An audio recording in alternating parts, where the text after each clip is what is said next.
जब हम बपतिस्मा देते हैं, हम ये कहते हैं कि जैसे यीशु मसीह मरे, आप भी पाप के लिए मरे, और जैसे यीशु मसीह को दफनाया गया, आपको दफना रहे, और जैसे यीशु मसीह उठे, आपको हम उठा रहे। तो मसीही पुनरुत्थान और विश्वासियों का पुनरुत्थान को कोई अलग नहीं कर सकता है। हो सकता है कि मसीह 2000 साल पहले जी उठे, हम एक दिन जी उठेंगे। अगर हम नहीं जी उठेंगे तो इसका मतलब ये मान के चलिए कि यीशु मसीह भी नहीं जी उठे, क्योंकि वो हमारे पापों के लिए मरे, बराबर, हमारे पापों के लिए दफनाए गए, और वो हमारे पापों के लिए जी उठे। और अगर यीशु मसीह हमारे पापों के लिए जी उठे तो हम भी एक दिन जी उठेंगे। पौलुस कहता है अगर हमारा पुनरुत्थान नहीं होगा तो इसका मतलब यीशु मसीह का पुनरुत्थान भी नहीं हुआ।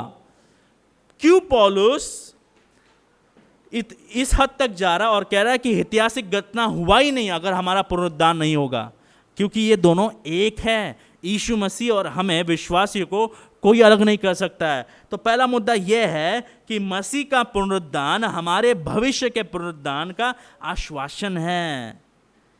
क्या आप आपके बीच और यीशु मसीह के बीच के गहरे रिश्ते को समझ सकते हैं? अगर यीशु मसीह उठे तो आप भी उठेंगे, अगर यीशु मसीह नहीं उठे तो आप नहीं उठेंगे। इसको हम कहते हैं यूनियन विद क्राइस्ट, यानी यीशु मसीह के साथ एक हो जाना। हम यीशु मसीह के साथ मर गए, हम यीशु मसीह के साथ दफनाए गए, और हम यीशु मसीह के साथ जी उठेंगे। आगे पौलुस कहता है 14वां वचन में कहता है, और यदि मसीह नहीं जी उठा तो हमारा प्रचार करना भी व्यर्थ है और तुम्हारा विश्वास भी व्यर्थ है। यानी अगर आप ये मानते हैं कि हम नहीं जी उठेंगे, इसका मतलब आप सुसमाचार पर विश्वास ही नहीं करते हैं। मसीह का पुनरुत्थान, दूसरा चीज, मसीह का पुनरुत्थान सुसमाचार का एक आवश्यक भाग और हमारे विश्वास की नींव है। कैसे आप कह सकते हैं कि हम सुसमाचार पर विश्वास करते हैं यदि आप पुनरुत्थान पर विश्वास नहीं करते? अगर आप पुनरुत्थान पर विश्वास नहीं करते तो आप सुसमाचार पर विश्वास नहीं करते। अगर आपके थियोलॉजी में, अगर आपके सोच में, अगर आपके समझ में मसीह का पुनरुत्थान नहीं है, इसका मतलब आपको सुसमाचार नहीं पता है। पुनरुत्थान के बिना सुसमाचार क्या है? पौलुस कहता है हमारा प्रचार व्यर्थ है और आपका विश्वास करना व्यर्थ है। अगर यीशु मसीह जी नहीं उठते तो हमारा विश्वास व्यर्थ है, हमारा यहाँ इकट्ठा होना भी व्यर्थ है। क्यों हम ऐसे मरे हुए व्यक्ति के पीछे आ रहे हैं? क्यों हम ऐसे मरे हुए व्यक्ति को आराधना कर रहे हैं? क्यों हम आराधना इसलिए कर रहे हैं क्योंकि हमारा विश्वास है कि ये जीवित परमेश्वर है, ये एक ही परमेश्वर है जिन्होंने मौत को हरा दिया। बहुत सारे लोग कहे कि हम जी उठेंगे, हम ये है, हम वो है, लेकिन वो कब्र में रह गए और लोग कब्र की आराधना कर रहे हैं। लेकिन हम कब्र की आराधना नहीं करते, हम कब्र को जो तोड़ कर बाहर आए वैसे प्रभु की आराधना करते। अगर यीशु मसीह नहीं जी उठे, इसका मतलब हमारा विश्वास व्यर्थ है, हमारा प्रचार व्यर्थ है। ये खाली विशेष टिप्पणियां हैं। हमारा विश्वास जो है वो यीशु मसीह के मृत्यु पर है, यीशु मसीह के दफनाए जाने पर है और यीशु मसीह के पुनरुत्थान पर है। इस सुसमाचार को हमें बदलना नहीं है, इस सुसमाचार को हमें बेहतर नहीं बनाना है। सुसमाचार है, उसके साथ खिलवाड़ मत कीजिए। कोरिन्थ के कलीसिया में कई लोग ये मान रहे थे कि विश्वासी लोग पुनरुत्थान नहीं होंगे, विश्वासी लोग मर के जी नहीं उठेंगे। पौलुस कहता है अगर विश्वासी लोग नहीं उठेंगे इसका मतलब यीशु मसीह भी नहीं उठा, और अगर यीशु मसीह नहीं उठा इसका मतलब यह है कि हमारा प्रचार व्यर्थ है, विश्वास व्यर्थ है। 15वां और 16वां वचन में पौलुस तीसरा मुद्दा बताता है। 15 और 16 वचन, वरन हम परमेश्वर के झूठे गवाह ठहरे अगर यीशु मसीह नहीं उठे। देखिए पौलुस का तर्क को समझिए। पौलुस का आर्गुमेंट जो है वो ये है कि अगर हम नहीं उठेंगे इसका मतलब यीशु मसीह नहीं उठा, और अगर यीशु मसीह नहीं उठा इसका मतलब हमारा प्रचार व्यर्थ है, हमारा सुसमाचार व्यर्थ है, आपका विश्वास व्यर्थ है। और उतना ही नहीं, वरन हम परमेश्वर के झूठे गवाह ठहरे। क्योंकि जो शब्द है यहाँ पर गवाह, वो शब्द वो शब्द का अर्थ यह है कि ये गवाह है कि यीशु मसीह जिए, यीशु मसीह मरे, यीशु मसीह को दफनाया गया और यीशु मसीह जी उठे। जो शब्द इस्तेमाल किया गया है प्रेरितों के काम में, विटनेसेस या फिर गवाह या फिर प्रेरित, ये शब्द का ही अर्थ यह है कि यीशु मसीह जी उठे, इसके बारे में हम गवाही दे रहे हैं। तो पौलुस ये कह रहे हैं कि अगर आप ये मानते हैं कि यीशु मसीह, अगर ये मानते हैं कि हम नहीं जी उठेंगे, इसका मतलब यह है कि यीशु मसीह नहीं जी उठे, और अगर यीशु मसीह नहीं जी उठे इसका मतलब हम झूठे लोग हैं, क्रिस्ती लोग झूठे लोग हैं, कि वो कह रहे हैं कि हमारा परमेश्वर कब्र को हराया, हमारा परमेश्वर मौत को हराया, हमारा परमेश्वर एक ही परमेश्वर है जो मरकर जी उठा। ये सब झूठ है। अगर यीशु मसीह मृत्यु को नहीं हराया, अगर यीशु मसीह पुनरुत्थान नहीं हुआ, वरन पौलुस कहता है वरन हम परमेश्वर के झूठे गवाह ठहरे, क्योंकि हमने परमेश्वर के विषय में यह गवाही दी कि उसने मसीह को जिला दिया, यद्यपि नहीं जिलाया यदि मरे हुए नहीं जी उठते। पौलुस का तर्क देखिए, पौलुस कहता है कि यीशु मसीह को प्रभु ने नहीं जी उठाया। कब? अगर विश्वासी लोग नहीं उठेंगे, इसका मतलब यह है कि यीशु मसीह भी नहीं उठे। यीशु मसीह का पुनरुत्थान या फिर यीशु मसीह का जी उठना हमारे जी उठने से क्यों मिला है?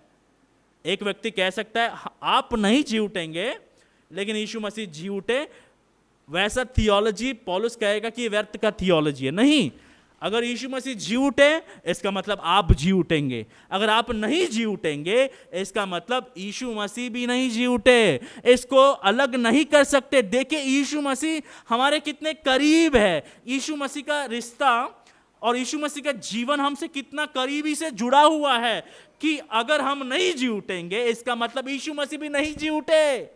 इसलिए तीसरा मुद्दा यह है कि मसीह का पुनरुत्थान विश्वासियों के भविष्य के पुनरुत्थान से हमारी मसीह में एकता के कारण अटूट रूप से जुड़ा हुआ है। अगर यीशु मसीह जी उठे तो हम भी एक दिन जी उठेंगे। अगर हम जी नहीं उठेंगे तो इसका मतलब यीशु मसीह भी नहीं जी उठे। अगर ये है तो ये है। अगर आप इस पे नहीं मानते, अगर आप आपके पुनरुत्थान पर नहीं मानते तो इसका मतलब आप यीशु मसीह के पुनरुत्थान पर भी नहीं मानते हो। हमारा विश्वास जो है यीशु मसीह के साथ मिला हुआ है। इसको फिर से कहता हूं, पौलुस के पूरे 13 पुस्तक को अगर आप एक शब्द में या फिर चंद शब्द में समझाना चाहते हैं तो वो ये है कि हम यीशु मसीह में यूनियन विद क्राइस्ट, हमारा रिश्ता यीशु मसीह के साथ ऐसा है कि हम यीशु मसीह में हैं, वो हम में है। यीशु मसीह में होकर पिता ने हमको चुना है, यीशु मसीह में होके पिता ने हमको माफ किया है, यीशु मसीह में होके पिता ने हमको एक नया हृदय दिया है। सब कुछ यीशु मसीह में होता है। जो लोग विश्वासी है वो यीशु मसीह में हैं, मसीह उनका है और वो मसीह के है। जब यीशु मसीह मरे हम भी यीशु मसीह के साथ मरे। जब यीशु मसीह को दफनाया गया हमको भी दफना दिया गया, और जब यीशु मसीह जी उठे हम भी जी उठे। यह हमें कहाँ दिखता है? देखिए एफिसियों का चिट्ठी दूसरा अध्याय, बहुत बार हम ये पद को पढ़ते हैं लेकिन एक सच्चाई को भूल जाते हैं। हम पाप में मरे हुए हैं, लेकिन चौथे वचन को देखिए, हम पाप में मरे हुए हैं लेकिन जब हमारा उद्धार कैसे होता है? देखिए दूसरा अध्याय चौथा वचन, परंतु परमेश्वर ने जो दया का धनी है अपने उस बड़े प्रेम के कारण जिससे उसने हमसे प्रेम किया, जब हम अपराधों के कारण मरे हुए थे तो हमें मसीह के साथ जिलाया है। देखिए पद ये नहीं कहता है कि उसने हमें जिलाया, नहीं, पद ये कहता है उसने हमें मसीह के साथ जिलाया।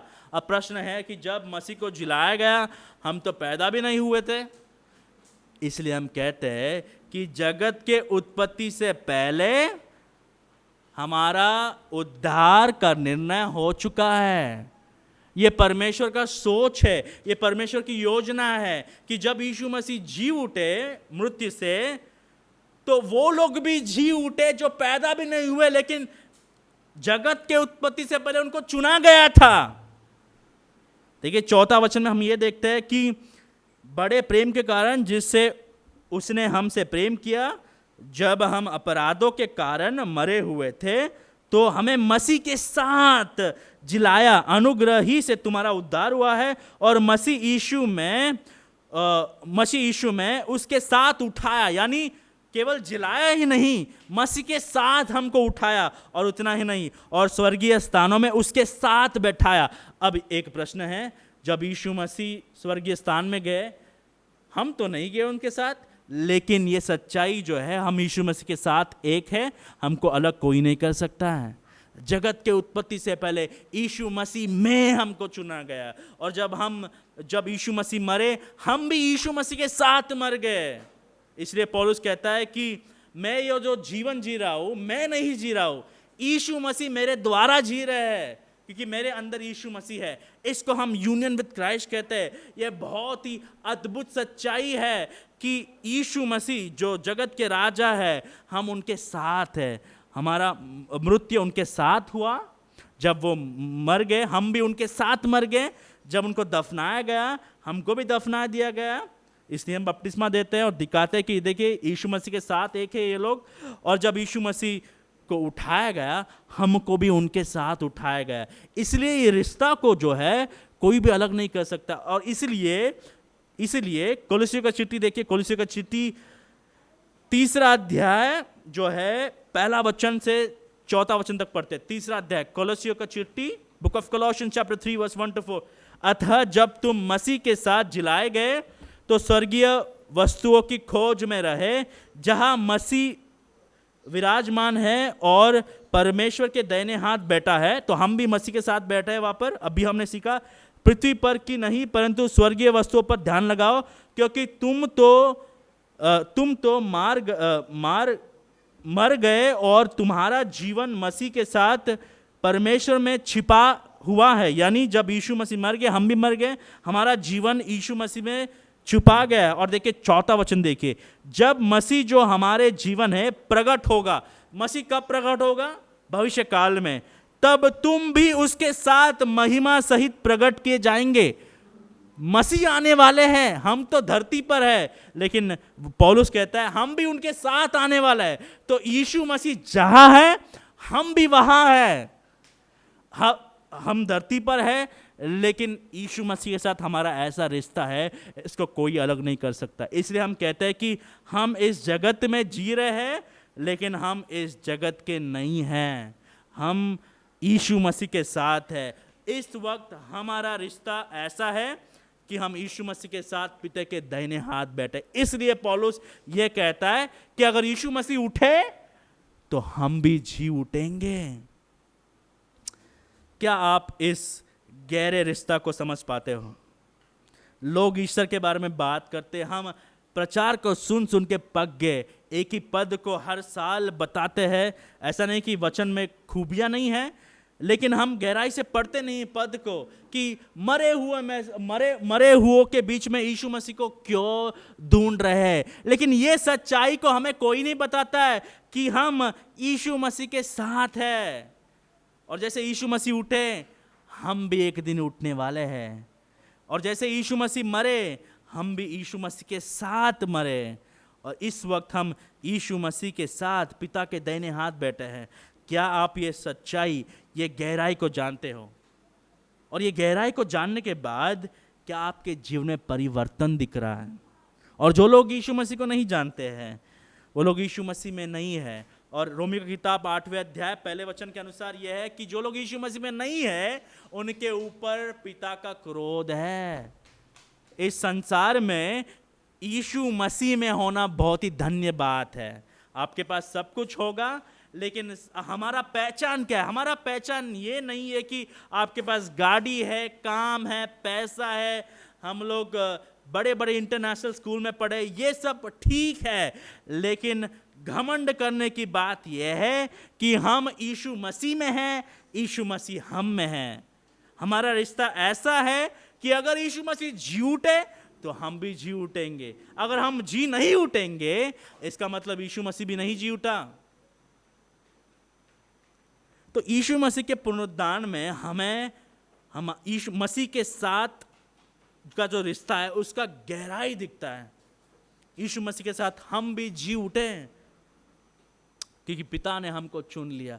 और पौलुस 17 वचन में आगे हमें चौथा चीज सिखाता है पद से, वो ये है कि और यदि मसीह नहीं जी उठा तो तुम्हारा विश्वास व्यर्थ है और तुम अब तक अपने पापों में फंसे हुए हो। तो कईयों को लगता है कि केवल यीशु मसीह का क्रूस हमें बचाता है, लेकिन बाइबल के अनुसार सुसमाचार यह है कि यीशु मसीह हमारे पापों के लिए मरे, यीशु मसीह हमारे पापों के लिए दफनाए गए और यीशु मसीह हमारे पापों के लिए जी उठे। यदि यीशु मसीह नहीं जी उठते तो हम आज भी पाप में पड़े होते हैं। तो इसलिए हमें यीशु मसीह के पुनरुत्थान के लिए धन्यवाद देना है।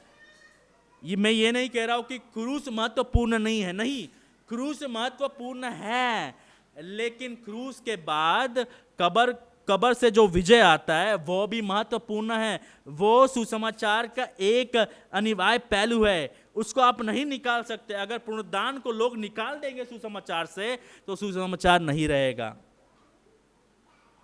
रोमे की किताब 4 अध्याय 25 वचन में हम ये देख सकते हैं।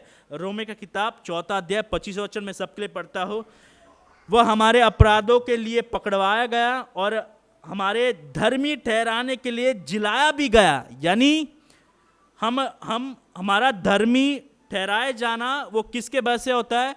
उसके जिलाने के द्वारा। यानी यदि अगर यीशु मसीह केवल मर जाते और जी नहीं उठते, इसका मतलब यह होता कि पिता ने इस बलिदान को स्वीकार नहीं किया। क्योंकि यीशु मसीह जी उठे, पिता यह बता रहा है कि हाँ, इस बलिदान को हमने स्वीकार किया, यह एक पवित्र बलिदान था। और यीशु मसीह जब जी उठे, पिता ये बता रहा है कि ये मेरा पुत्र है। और यीशु मसीह के जी उठने के द्वारा हम धर्मी ठहराए गए हैं। अगर यीशु मसीह नहीं जी उठते तो हम आज भी पाप में होते हैं। क्या हम यीशु मसीह के पुनरुत्थान के बारे में धन्यवाद देते पिता को कभी?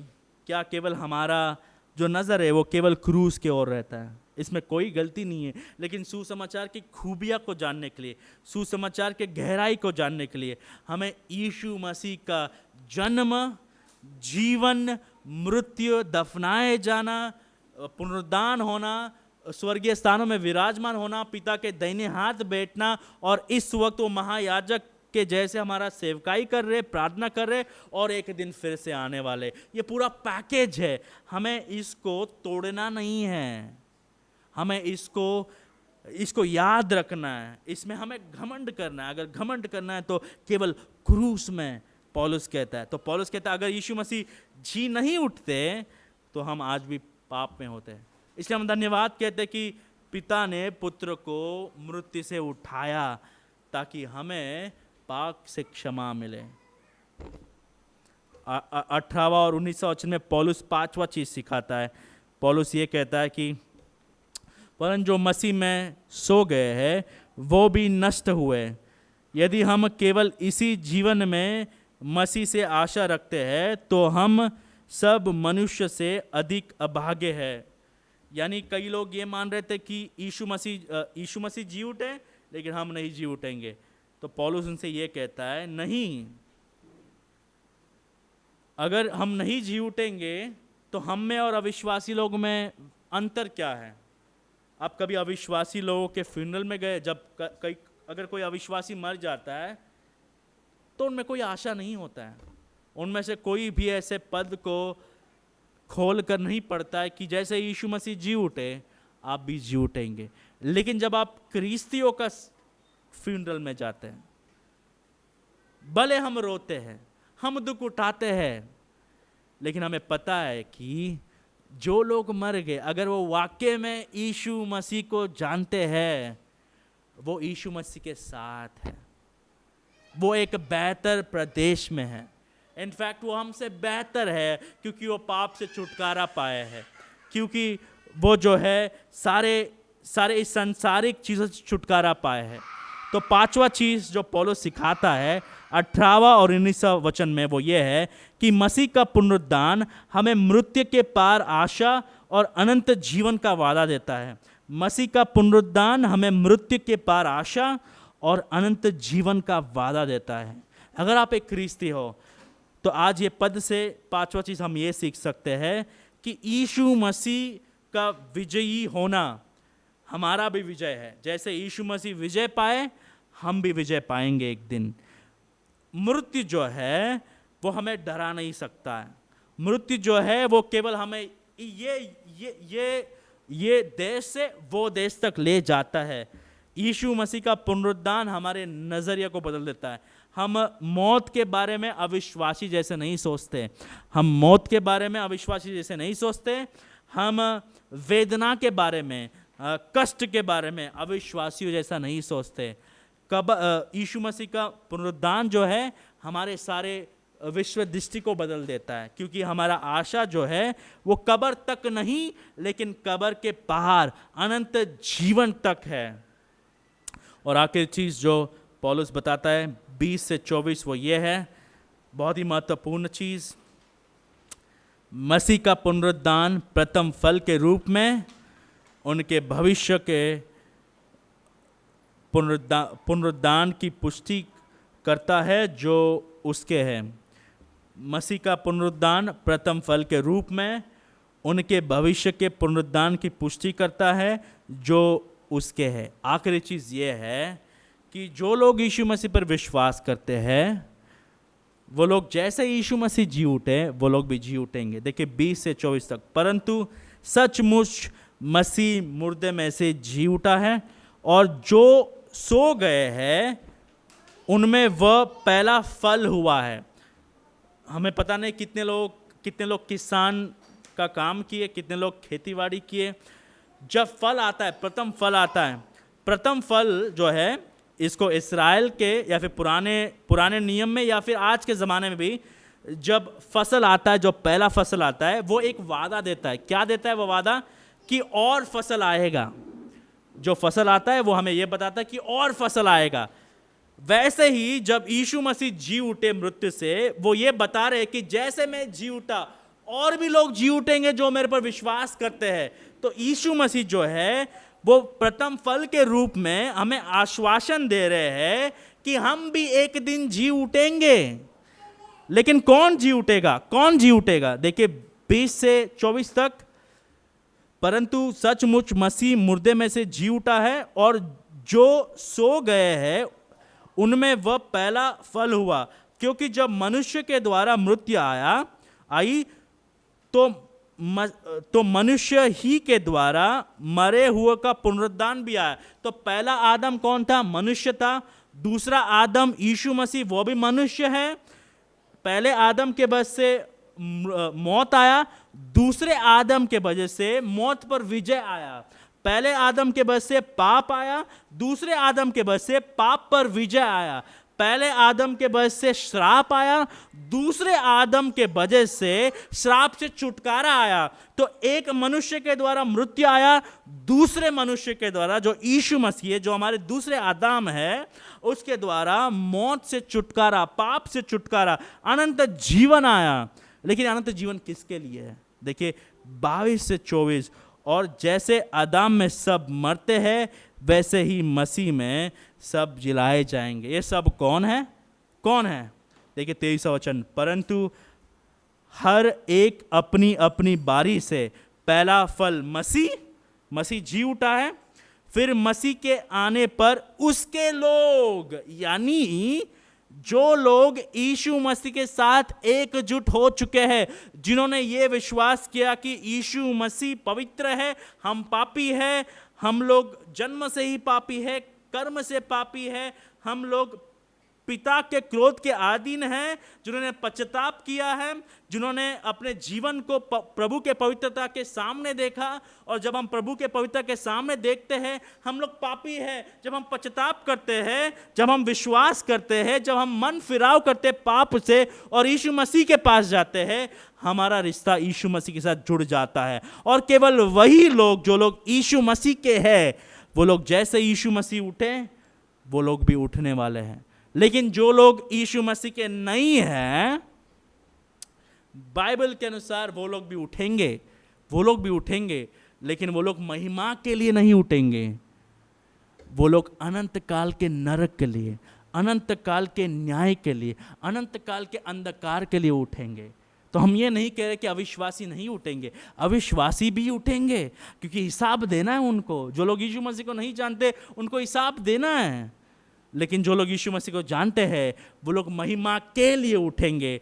जो लोग यीशु मसीह को नहीं जानते हैं वो लोग न्याय का सामना करने के लिए, अनंत काल का नरक में फेंके जाने के लिए उठेंगे। इसके बाद अंत होगा, उस समय वह सारी प्रधानता और सारा अधिकार और सामर्थ का अंत करके राज्य को परमेश्वर पिता के साथ हाथ में सौंप देगा। तो यीशु मसीह फिर से आने वाले हैं। जब यीशु मसीह दूसरे बार आएंगे, जैसे यीशु मसीह उठे उनके लोग उठेंगे। लेकिन अब विश्वासियों से मेरा प्रश्न ये है कि जब यीशु मसीह आएंगे, क्या आप महिमा के लिए उठेंगे या फिर आप न्याय के लिए उठेंगे? अगर आप यीशु मसीह को नहीं जानते, आप ये गहरे रहस्य को नहीं जान पाएंगे। जो लोग यीशु मसीह को जानते हैं उनके अंदर पुनरुत्थान की शक्ति है। इसलिए पौलुस पद में आगे कहता है कि वो शेर से क्यों लड़ रहा है, जानवर से क्यों लड़ रहा है, क्योंकि उसको पता है अगर मैं मर भी जाऊंगा तो जी उठूंगा। देखिए, हमें मौत का सामना करने के लिए सामर्थ क्या देता है? एक नजरिया देता है। वो क्या नजरिया है? पुनरुत्थान का नजरिया। अगर आप पुनरुत्थान पर विश्वास करते हैं, वो आपके जीवन के नजरिया को, सोच को बदल देता है। अगर आप ख्रिस्ती नहीं हैं तो मैं फिर से अनुरोध करता हूँ, विनती करता हूँ कि इस यीशु मसीह पर विश्वास कीजिए, जो पवित्र रीति से जन्म पाए, कुंवारी के द्वारा पवित्र जीवन जिए, हमारे लिए क्रूस पर मर गए, तीसरे दिन जी उठे हमारे पापों के लिए, हमारे धार्मिकता के लिए, पिता के पास गए। इस वक्त पिता के पास उनके लोगों के लिए प्रार्थना कर रहे हैं और एक दिन फिर से आने वाले हैं। जब यीशु मसीह आएंगे, अपने राज्य का स्थापन करेंगे, उससे पहले अविश्वासी लोग उठाए जाएंगे और अविश्वासी लोगों को हिसाब देना होगा। अगर यीशु मसीह आएंगे, अगर यीशु मसीह आ जाएंगे या फिर आज आप मर जाएंगे तो आपका अंत कैसे होगा? इसलिए हम आपसे विनती करते, आज उद्धार का दिन है, पश्चाताप कीजिए, यीशु मसीह पर विश्वास कीजिए। और विश्वासियों को, क्योंकि यीशु मसीह जी उठे, हम भी जी उठेंगे। हमारा रिश्ता ऐसा है कि अगर हम नहीं जी उठेंगे, इसका मतलब यीशु मसीह भी नहीं जी उठे। आप समझ सकते हैं कि ये दोनों एक चीज़ है, इसको कोई अलग नहीं कर सकता है। और क्योंकि यीशु मसीह प्रथम फल है, और भी फल आने वाला है। हो सकता है आपके माँ, हो सकता है आपके पिता, हो सकता है आपके पति, हो सकता है आपकी बीवी, हो सकता है आपका बच्चा, हो सकता है आपकी बहन, हो सकता है आपके रिश्तेदार यीशु मसीह में मर गए। हम एक दिन देखने वाले हैं। लेकिन अगर आप यीशु मसीह को नहीं जानते हैं तो आप अनंत काल के नरक में डाले जाएंगे। यीशु मसीह के लोग एक साथ उस सिंहासन के पास मिलेंगे और अनंत काल के लिए आनंद बनाएंगे, यीशु मसीह की महिमा को गाएंगे। लेकिन प्रश्न ये है कि क्या आप उनमें शामिल हैं? अगर आपने कभी पश्चाताप नहीं किया है तो पश्चाताप कीजिए, विश्वास कीजिए, आज उद्धार का दिन है। यीशु मसीह का पुनरुत्थान हमें पाप को हराने के लिए सहायक करता है। यीशु मसीह का पुनरुत्थान हमें पाप को हराने के लिए सामर्थ्य देता है। यीशु मसीह का पुनरुत्थान जो है हमें हर कठिनाई का सामना करने का, मौत का भी सामना करने का शक्ति और सामर्थ्य देता है। आइए हम इस गहराई को समझते हुए प्रभु में चले। जो यीशु मसीह जी उठे वो फिर से आने वाला है। तो आज का सीख ये है, क्योंकि मसीह मृतकों में से जी उठे, विश्वासियों के लिए मृत्यु अब भय का कारण नहीं बल्कि आशा का स्तोत्र है। यह अनंत जीवन की भोर से पहले की एक विषमपूर्ण रात्रि है। किसी ने कहा, चार्ल्स स्पर्जन ने कहा कि जब मैं मर जाऊंगा तो लोग कहेंगे कि स्पर्जन मर गया। इस पर विश्वास मत कीजिए। नहीं, स्पर्जन नहीं मर गया, लेकिन स्पर्जन का एड्रेस बदल गया है। स्पर्जन अब यहाँ पर नहीं है, स्पर्जन यीशु मसीह के पास है। स्पर्जन ये कहता है कि विश्वासियों के लिए मृत्यु क्या है? एक बड़ा सा रात जैसा है। हम सोते रहेंगे और जब यीशु मसीह आएंगे हम जी उठेंगे। लेकिन एक अविश्वासियों के लिए ये एक केवल रात नहीं, नरक का यातना उसी वक्त आरंभ होता है जब अविश्वासी मर जाता है। क्योंकि लाजरस और धनी व्यक्ति के दृष्टांत में हम क्या सीख सकते हैं? धनी व्यक्ति जो है वो अभी तक नरक में फेंका नहीं गया है, वो ऐसे जगह में है जहाँ पर मृत्यु और नरक के बीच में है। ये वक्त में, उसी वक्त वो नरक के यातनाओं को समझ पा रहा है, एहसास कर रहा है। तो अविश्वासी लोग का यातना उसी वक्त आरंभ होता है जब वो मर जाएंगे। आने वाला नहीं, अब अगर आप मर जाओगे यीशु मसीह के बिना, वो यातना, वो जो क्रोध है प्रभु का, आज से आरंभ होगा। लेकिन विश्वासियों का ये एक रात जैसा है। जो लोग मर गए वो सो रहे, यीशु मसीह के हाथों में हैं, और एक दिन हम जी उठेंगे। ये सब यीशु मसीह के पुनरुत्थान के बस से हो रहा है। तो आइए हम ऐसे पुनरुत्थान हुए परमेश्वर की आराधना में जारी रहे, उसके लिए जिए, और जो शक्ति वो देता है उससे हम पाप को हर दिन हराए, उसकी महिमा के लिए।